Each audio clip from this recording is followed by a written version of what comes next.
Hello, what's this? Did I hear you saying that? Hello? Hey, did I hear you saying that? Wife? That if your husband cheats, you are going to cheat back.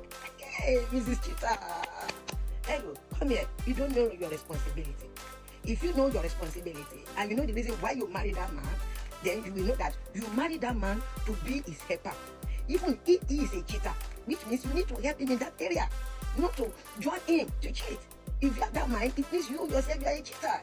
Yes, it means you are a cheater. You are not clean yourself. You are responsible for his upbringing too. Don't you know you are his mother? You cannot cheat again when he is cheating. Your responsibility is to help him out of that sickness. Don't you know it's a sickness for him to cheat? You are to help him out, not to hard to read. Not to say, oh, my husband cheated, I have to cheat. No, you don't. It means you don't know who you are. You don't have wisdom. You don't have wisdom to do what? To keep your home. You don't have wisdom at all. So, my women, if you are listening to those people, if my husband cheat, I will cheat. You are in trouble. Thank you. Mama J, stay talking. Bye. Is this a right counsel? Does Bible say that you should train a woman or train a man from committing immorality or adultery? This is wrong as far as I'm concerned. But I want to hear your opinion in the comment section.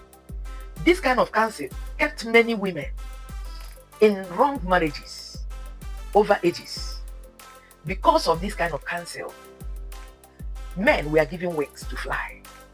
They are African men. There's no African men in the Bible.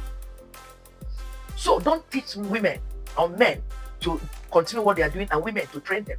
It is wrong. The Bible says something in the book of 1 Corinthians chapter 6 verse 18 to 20. He said, flee from sexual immorality. That is for everybody. Everybody should flee, both men and women.